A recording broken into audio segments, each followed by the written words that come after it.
Slovenia beat Portugal 2-0 on Tuesday thanks to goals from Cerin and Timi. Elsnik and Cristiano Ronaldo was not happy with the result as he stormed down the tunnel after the game. Cristiano Ronaldo was not happy as Portugal suffered a shock 2-0 defeat to Slovenia on Tuesday. Ben White did not want to be considered for the latest England squad, and Gareth Southgate has since gave the Arsenal defender an ultimatum ahead of this summer's Euros. Gareth Southgate insists the door is open for Ben White, but is not planning to call him ahead of the Euros. Jude Bellingham's Last-Gasp Equaliser spared England a second successive Wembley defeat after defensive errors threatened to cost them dearly in the friendly against Belgium. GAWANG PATAH has summarized for you.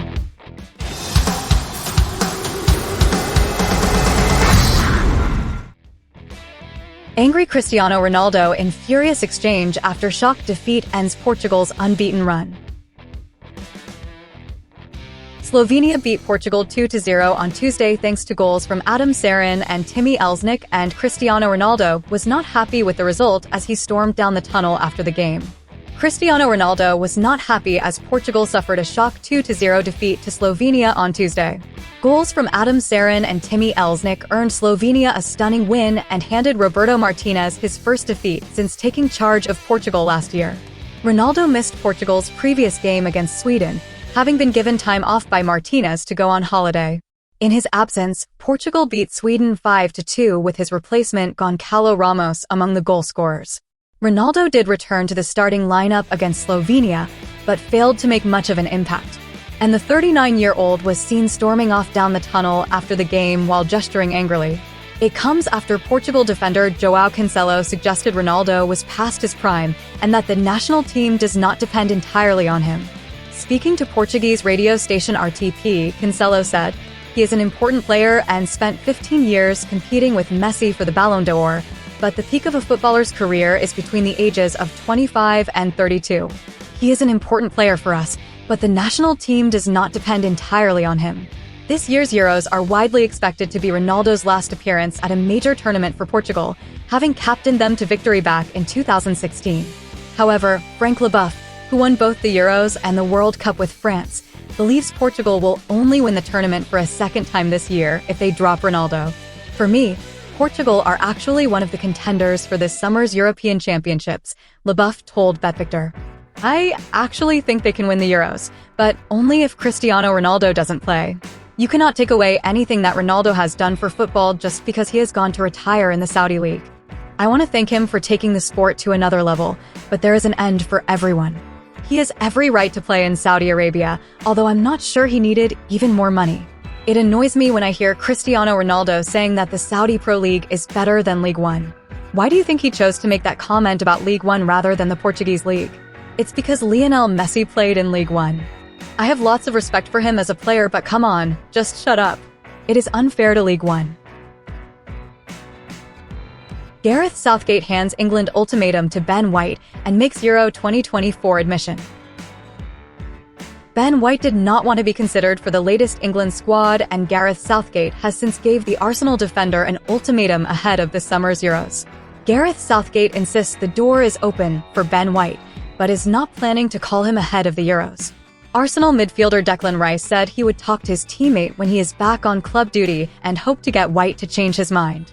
But Southgate said that he will leave it up to White because Arsenal contacted the FA and insisted that he did not want to be selected for the March get-together. England boss Southgate said, "It's really for Ben now.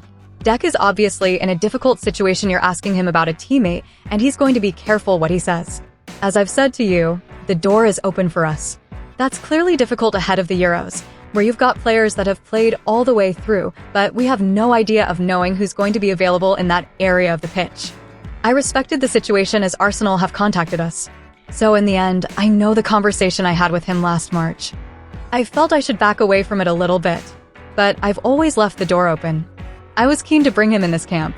Rice, who captained England for the first time on his 50th cap against Belgium on Tuesday, said of White, "Ben is such a good guy and he is an unbelievable footballer. It is hard to know really what is going on, but he has made his decision, and he doesn't want to play for England at this moment in time." Meanwhile, England's centre-back Harry Maguire also offered his verdict on White's controversial decision to turn down a call-up to the squad. White last featured for the Three Lions back in March 2022 and was selected for the squad at the World Cup in Qatar before leaving the camp midway through the tournament. "Ben's an excellent footballer," said Maguire. "He trained really well at the World Cup before heading home early, but I honestly don't know the ins and outs of why he's not wanting to be in the squad at the moment. All I do know is that playing for your country is the greatest honor a footballer can get. When I was a young boy, I dreamt of playing for my country. Every opportunity one get, I will take.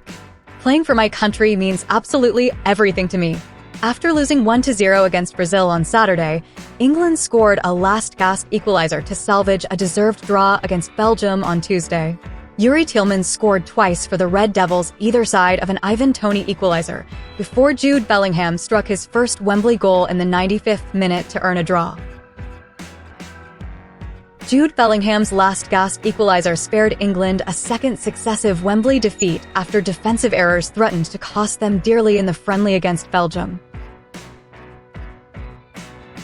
Having lost at home to Brazil, Gareth Southgate's reshuffled side were a mixed bag. They showed promise up front, but vulnerability at the back, which was punished ruthlessly by Belgium before Bellingham's dramatic intervention seconds from time.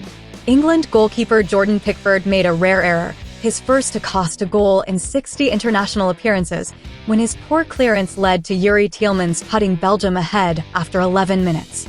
Ivan Toney marked his first England start with the equaliser from the spot 6 minutes later, opening his international account after he had been brought down by veteran Jan Vertonghen.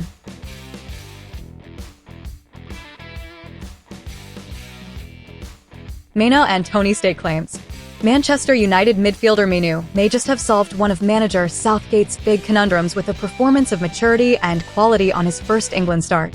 Southgate is still searching for the perfect midfield combination, and Mainoo showed the confidence that has marked his performances at United this season and was assured throughout before he was substituted. The combination of Mainoo and Declan Rice playing behind the roaming Bellingham looks an attractive one, and the youngster must surely be on the plane to Germany at least, perhaps even a starter. Brentford striker Toney also did his chances no harm in the battle with Aston Villa's Ollie Watkins to go to Euro 2024 as Harry Kane's understudy with a fine display, showing good touches and his usual calmness from the penalty spot to score his first England goal. It was not such a good night for Brighton defender Dunk, who made another mistake leading to Belgium's second goal, having also been involved in Brazil's winner in Saturday's 2-1 friendly loss. Dunk now faces the agonizing prospect of missing out on selection for Germany. It has not been a good international break for the centre-back who has performed with such distinction for Brighton. West Ham United forward Bowen was another England standout performer, but he faces an anxious wait to see whether he can force his way into the squad in a position where there is so much competition. Bellingham, though, once again demonstrated what a power he will be for England in the tournament. He may have missed chances he would normally have scored, but he was a driving force, refusing to give up, eventually earning Southgate's side the draw their performance merited. The international break may well have cleared up a few questions for Southgate about the makeup of his defense, midfield, and attack when he names his party for Germany, and for that alone it has been a worthwhile exercise. Jarrod Bowen had a close-range header ruled out for offside, before another England error saw Belgium restore their lead 9 minutes before the break. Lewis Dunk's mistake allowed Romelu Lukaku to provide the perfect cross for Tielemans to head in at the far post.